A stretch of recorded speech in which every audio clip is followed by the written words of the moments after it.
La carte du ciel d'Emmanuel Macron. Je vais vous mettre une petite capture d'écran pour que vous voyez ce que je vois. Le premier truc qui me saute aux yeux, c'est qu'il a un stellium maison 11, comme c'est le cas de la plupart des personnes célèbres.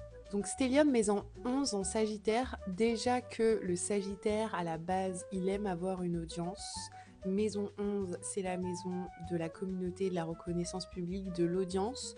Donc j'en conclus que depuis très jeune, Emmanuel Macron aime avoir une audience. D'ailleurs, je crois que quand il a rencontré sa femme, lui faisait des cours de théâtre. Alors le deuxième truc qui m'interpelle, je m'attendais pas à ça, je vous avoue. Tous ces placements maison 11 qui sont considérés comme extrêmement chanceux contrastent légèrement avec le fait qu'il avait beaucoup de planètes en rétrograde au moment où il est né, puisqu'il a Mercure, Mars, Jupiter, Saturne et l'astéroïde Chiron en rétrograde. Et son nœud nord, mais alors pour le nœud nord c'est un peu différent. 90% des personnes ont leur nœud nord en rétrograde. Si vous faites partie des 10% qui échappent à ça, et félicitations à vous, bravo à vous. Une planète en rétrograde en astrologie, c'est une emphase à propos de l'apprentissage. Comme tous les ascendants, Capricorne, son descendant, c'est Cancer. Descendant en astrologie, ça symbolise la façon dont une personne a envie d'être aimée et la façon dont une personne va aimer son prochain.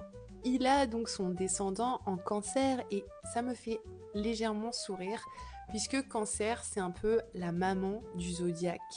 C'est une énergie nourricière, protectrice et évidemment, je ne peux m'empêcher de faire le lien avec sa femme parce qu'elle dégage une énergie assez, on va dire, maternelle à côté de lui.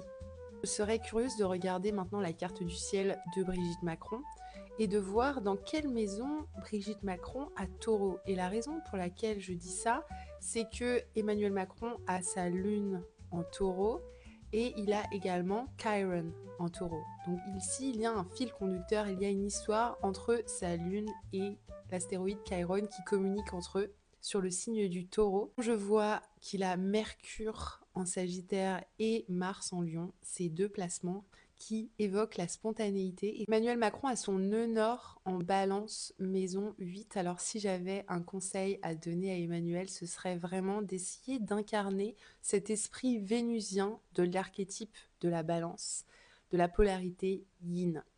La carte du ciel d'Emmanuel Macron, elle me donne l'impression d'avoir en face de moi quelqu'un qui a une carapace de par son éloquence,